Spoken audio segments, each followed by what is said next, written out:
I just really wasn't sure of a lot of things, and I just remember feeling like I was glued to the floor, and I just couldn't stop crying, and I just kept feeling numb, and I was so desperate to feel something.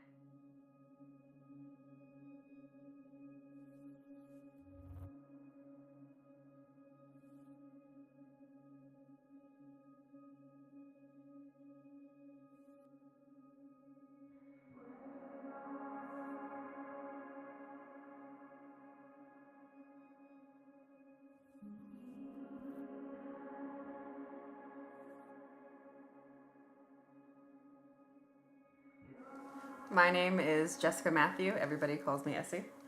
And I'm Joel. We are both newlyweds, and actually, this Sunday on May 5th, it's going to be our 1 year anniversary. We made it. When I think about mental health and what that means in my journey, I always go back to something I have dubbed, quote unquote, the worst day.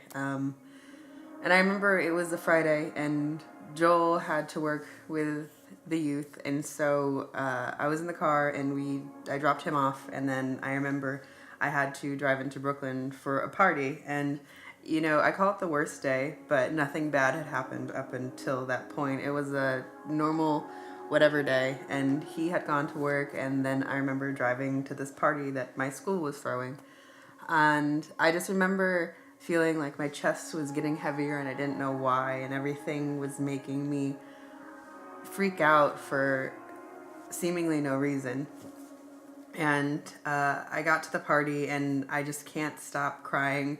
Um, and it's almost like a little bit ridiculous, but I get to the door and I ring the doorbell, and finally, I go into the backyard where the party's at, and it was a lot of people from our school that were sharing their testimonies and talking about how God had moved in their life. And I remember just feeling like absolutely nothing and numb, and just getting angry at the fact that I couldn't feel anything. And afterwards, one of the other missionaries, because it's kind of funny, I'm a very depressed missionary, but one of the other missionaries came and just wanted to know what was going on in my life, and she started talking to me, and other girls kind of came around, and she was just asking me how I felt and how I was doing. And I just remember at one point I cut her off and I told her I feel nothing. And I don't really remember how that night ended, but I do remember afterwards, we said our goodbyes. It was whatever. It turned into a decent party. I was able to muster myself up for 75% of it, I guess. But once I picked Joel up and once I got home, I felt like everything just kind of crashed a little bit. And I don't know if you realize what was going on or anything, because I tried to be just as silent as possible, because it was all me. I felt like I was being a burden. I didn't want to tell my husband, and I just really wasn't sure of a lot of things. And I just remember feeling like I was glued to the floor, and I just couldn't stop crying, and I just kept feeling numb, and I was so desperate to feel something that I just resorted to taking a pair of tweezers and just cutting myself that night over and over again. But it was almost like I was in this trance state. And Joel was downstairs, and he obviously didn't know this was going on. And afterwards, I was just so embarrassed that, I did that. But, at least I felt something. At least I'm alive. At least, whatever. And eventually he comes back in, or I met him downstairs. And for a while, he just kind of held me. And I think that was the best thing at the time. Just somebody who didn't want to, quote unquote, fix me. Somebody who just wanted to, hold me. And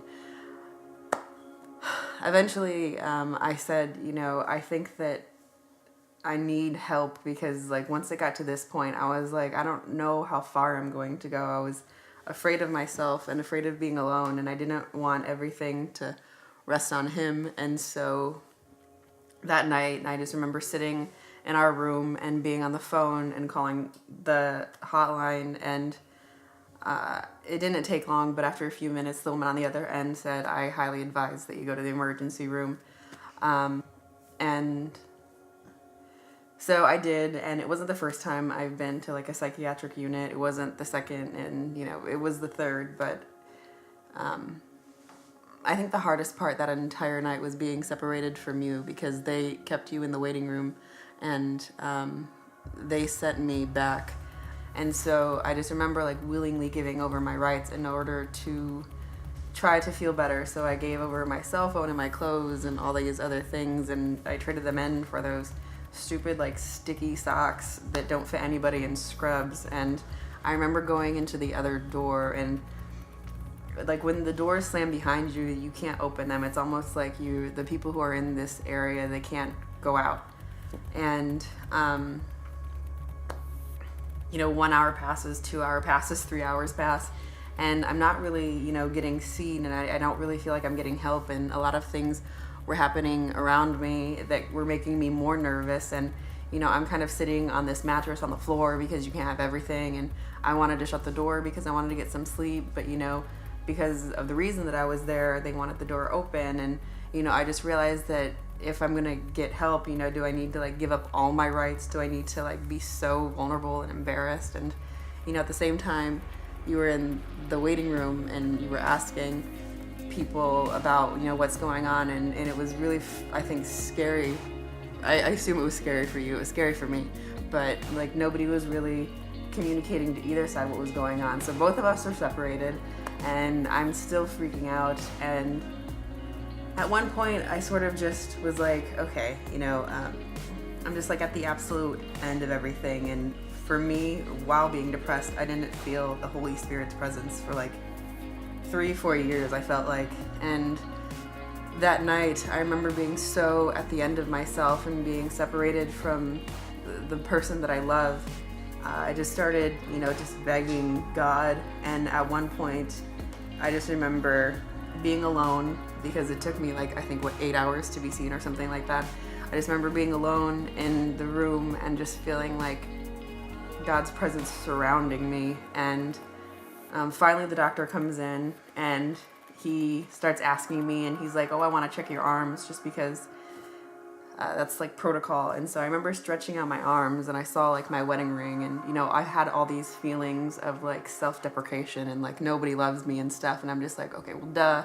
You're newlywed and there's somebody in the waiting room who clearly loves you, even though I can't feel it. But like in that moment, I was like, okay, I get it. Like I can feel it right now. I can feel something. And then, he said, turn over your arms. And I remember seeing this like little semicolon tattoo that I got forever ago, because with mental health, it's been a struggle for almost a decade, probably a little bit over. But I remember seeing that and I was like, okay, I got this tattoo for a reason. It means my story isn't over yet. And at that moment I was like, okay, I need to do something. And so crying out to God seemed to be like my only answer.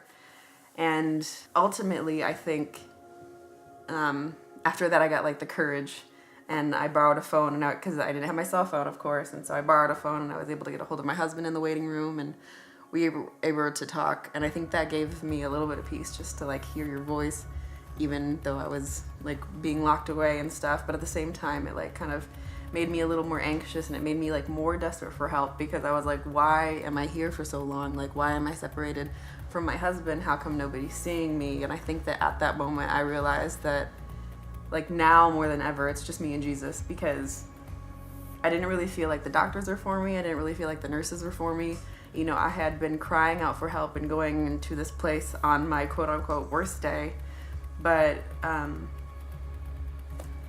didn't really feel like it was helping until that moment where I felt like God sort of met me like in the psych ward and just kind of gave me that sense of peace. And so eventually, after I talked to you, I remember that the lady came in, finally the doctor came in, and we were able to get some referrals, able to get like what I needed in order to like fully calm down. And we left the hospital, and things were still kind of rocky, but then when we walked into the house, I knew something was different.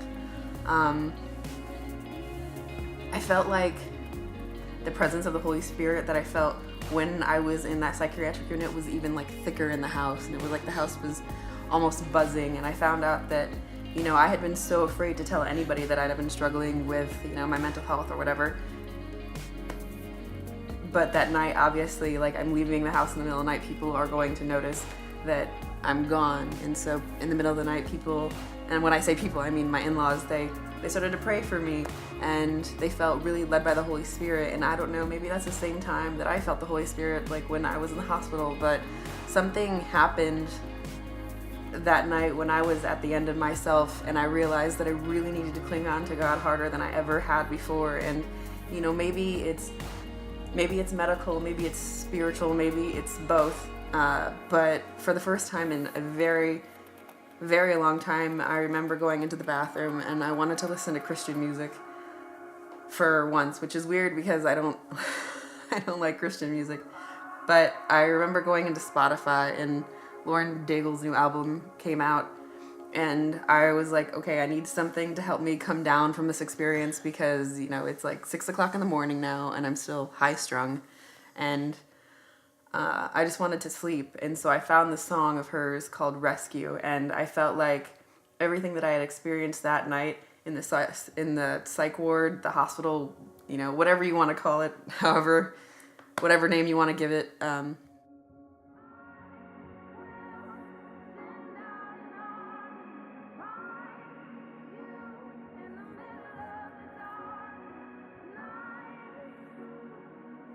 I felt like that was my darkest night, and I felt like it took almost an army to break into that building or that area because it was so secure. And that's just like how I felt. I felt so trapped by myself, by my emotions.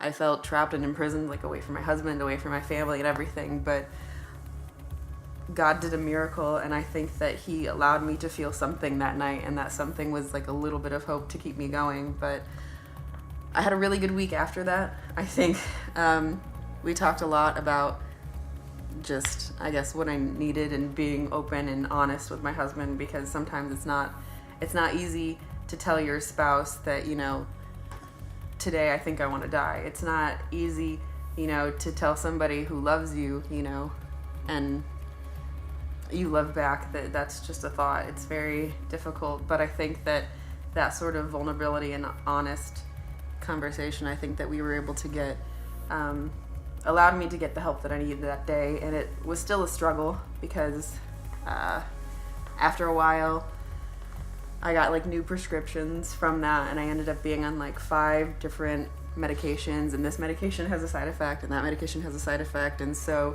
you're trying to like do Band-Aid effect almost. And I was still having panic attacks, and it got to the point even after this like crazy mountaintop experience where I felt God's presence in my life. I realized that, I couldn't even like do school, and I couldn't even focus on the screen, and I couldn't read a paragraph without like breaking out into a panic attack. And so I sort of realized that, okay, something else needs to happen. And if anything, I think that just caused me to sort of like lean into the waves, because now it's not just me who wants to get better. I kind of want to, I don't just kind of want to get better. I did want to get better because I wanted to be around for him, and I wanted to be around with you. So.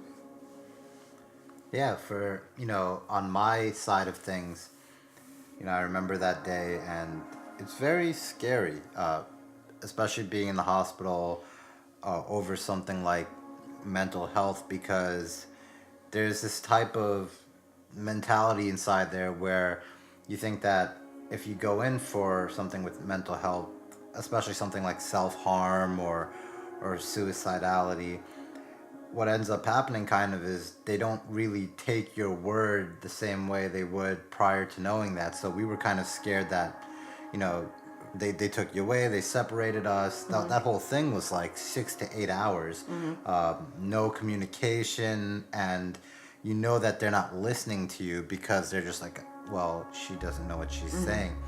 So it was really scary. I remember at some point wanting to go Rambo and like kick down the doors and break out of there. Yeah. And you feel very helpless because you realize that you're not able to actually rescue your loved one, your wife or whoever. And it's a pretty humbling feeling as you try to talk to people, figure out what's going on. When I eventually got the phone call from you from this number that I didn't recognize, it was really scary. And when we got out of there, I remember everything with the song and you kind of like it helping you after all the stress of that day.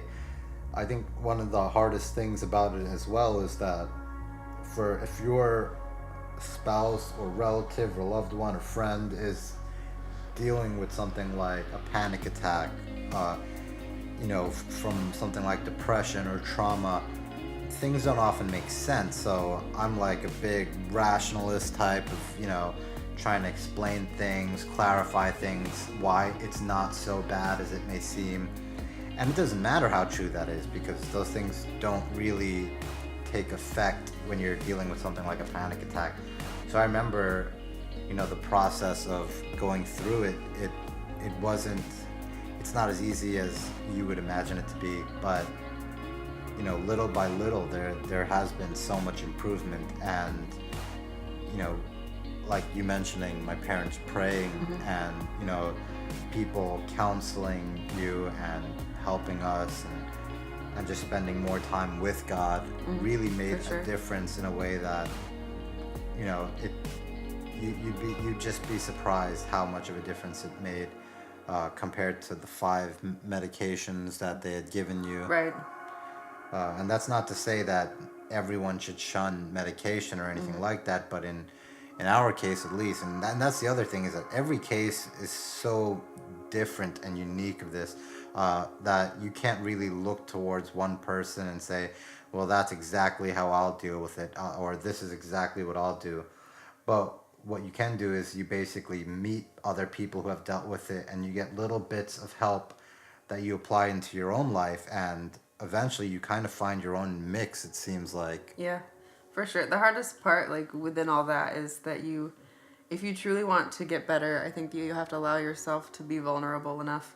And there's been so many times where I felt embarrassed, but I think that if I didn't allow myself to sort of feel that embarrassment and just say, like, hey, I just really hate myself today, and just being able to say that, I think it improved our marriage, because he's been able to cancel out some of those lies, and as well as like make me not feel ashamed for going and getting the help that I need to get help with, because it feels weird to be a seminary student and be like studying the Word of God every day and be a missionary and all these things, and why am I so depressed? Why do I just not feel anything? Why do I want to just hurt myself so bad? When I have the book of hope right in front of me, and I think that was the most confusing thing, but that's why I married a logical person to help me figure it out. Yeah, it was. I think during the process, one of the other things was that during the process after that day at the hospital was that it, there was a good week, but after that week things did get a little tough again, and there's a lot of ups and downs. And I think one of the main things I learned was about really being patient there, because there are so many things you may think, and patience really even applies to it's not just like don't explode or get angry. It really means you gotta wait before you do anything and think about it, because there were a lot of things where really you just had to be left to alone. To do what you had to do, because you can't push someone out of it. You can't go, hey, things aren't so bad, snap out of it, or try to argue them out of it, or anything like that. You really have to be patient and let them do what they have to do and go through what they have to go through. Sort of through this journey together, because it's not easy to go through your first year of marriage and being students and all this stuff, and dealing with this sort of broken brain issue. I don't know, I call it so many different things, but it's not easy. But I think that it definitely brought us closer together. Oh yeah, absolutely. There were benefits in our relationship with each other, with other people, with God. That's the other thing to it, is that it's definitely not something that you're hoping for on yourself, but God can bring a lot of really good things out of it, in terms of the things He teaches you, the way that it teaches you to minister to other people, which is why this is such an important topic, because after you had spoken to some people, so many people came out of the woodwork like, hey, I really struggle with this too. some of which who didn't even know what they were dealing with. Some of my best friends who I didn't even know, were right in front of me, and because I had that like moment of vulnerability, and I just was like, hey, this is what happened this weekend. This is what happened, a couple months ago. A lot of my friends came up and they were like, I deal with that, but I was too scared, because I think that there's there's a stigma for sure, and there's a big shame, and that's why I think that I didn't even tell like his parents, what I was going through, and so they sort of found out real quick. But once they did, they were way more understanding than I thought that they would be, and I think in that sense I was lucky, because sometimes it's hard to explain this sort of thing that's going on in your mind to somebody who's never experienced that. But I think that I was lucky enough to have two very praying people in my life that were willing to figure it out.